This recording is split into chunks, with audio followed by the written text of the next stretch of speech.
Fish is rich in omega-3 fatty acids and okra is rich in fiber and antioxidants. Today we're combining these two with a blend of savory spices to make a delicious and tasty curry.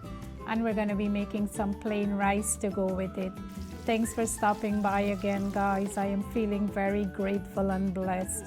I hope you guys are feeling the same. I already washed the okra and allow it to dry on some paper towel. Now I'm going to remove both stems. Trying to save some time, so I'm putting 3 of them together to cut off the stems. You can do it one at a time too. I'm using the whole okra. You can cut it if you like, but if you don't want it too slimy, don't cut into too many pieces. Next, I will quickly prep the herb and spices to make the sauce for the curry.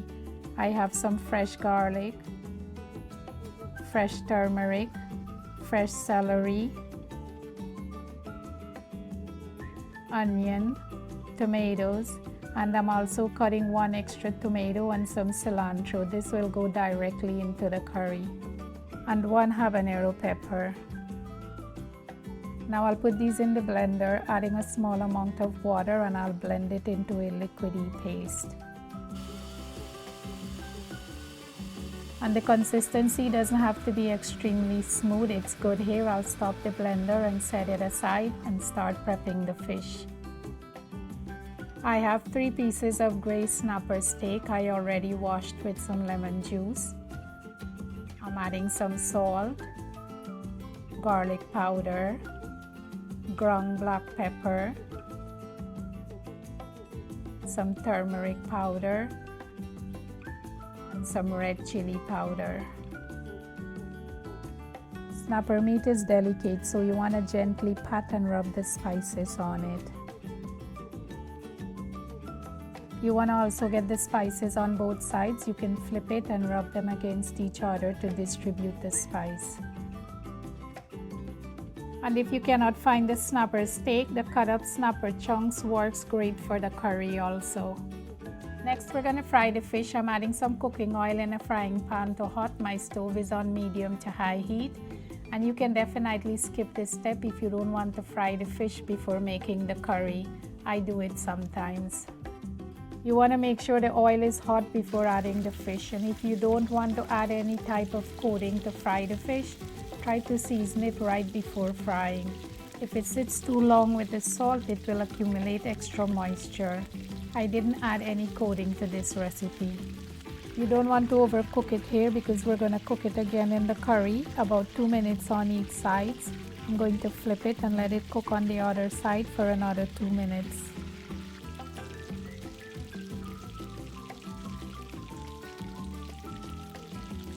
After another 2 minutes, you want to remove it from the oil and put it in a container lined with some paper towel to help absorb the excess oil.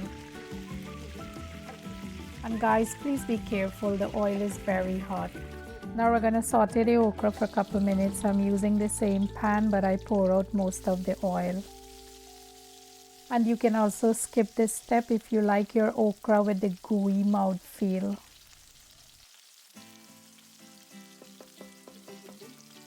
I'm just moving them around so they can saute on all the sides, and I'm going to let it cook for about 3 to 4 minutes. Then I'm going to remove it from the oil. And I'll set it aside and we'll start making the curry. Again, I'm using the same oil, but I needed a bigger pan for the curry. I'm adding some curry leaves, some roughly chopped onions. You want to saute the onions until it's translucent.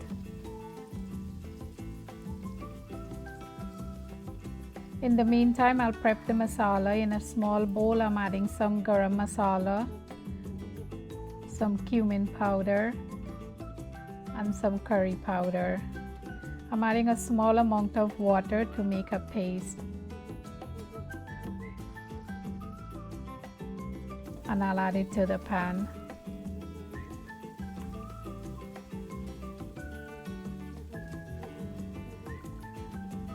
Stir well to blend the spices with the onions and curry leaves to infuse the oil. As usual, I'll list all the ingredients with the measurements in the description box. Once all the moisture evaporated and you can see the transparent bubbles from the oil, add the paste that we made earlier. Again, you want to stir it well to blend all the spices.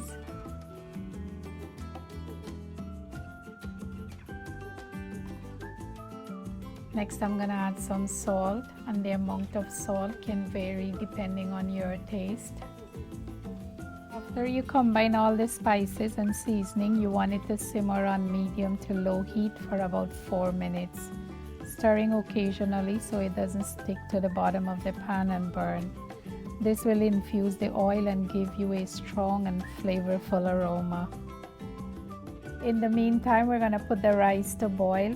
I'm using the parboil rice. I like to soak the rice with some warm water for about 20 minutes and then wash off some of the starch before I start cooking it. But this is optional. You can choose any type of rice you like and cook it to your preference. This is already soaked and washed. I'm adding some water. I'll cover the pot and let it boil for about 15 minutes on medium heat. Also, please note, soaking the rice reduces the cooking time, so you may want to set your timer for less. And now we can finish up the curry. I'm adding some water to make the gravy. Give it a quick stir, then in goes the fried fish.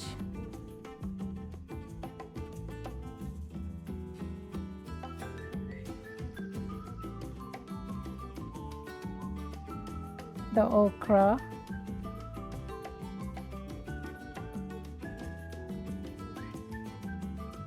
Some fresh tomato slices and some cilantro, and I'm going to cover it and let it cook for about 7 to 8 minutes. It's been about 15 minutes for the rice. It should be finished cooking. I'm going to take it off the stove and strain it. Our curry was cooking for about 7 minutes. I'm going to open the pan and add some fresh squeezed lime juice. This should add a good kick and wake up the flavors. And I'll let it simmer for another minute and our curry should be ready. And this is one of my favorite Guyanese style fish curry. Serve it with some plain rice and you'll want to have it again and again. Enjoy. As always, thanks for spending time with me in my kitchen. If you're enjoying my videos, please subscribe to my channel if you didn't yet. Leave a like and kindly share my link. I will greatly appreciate it. Stay safe. Love you guys.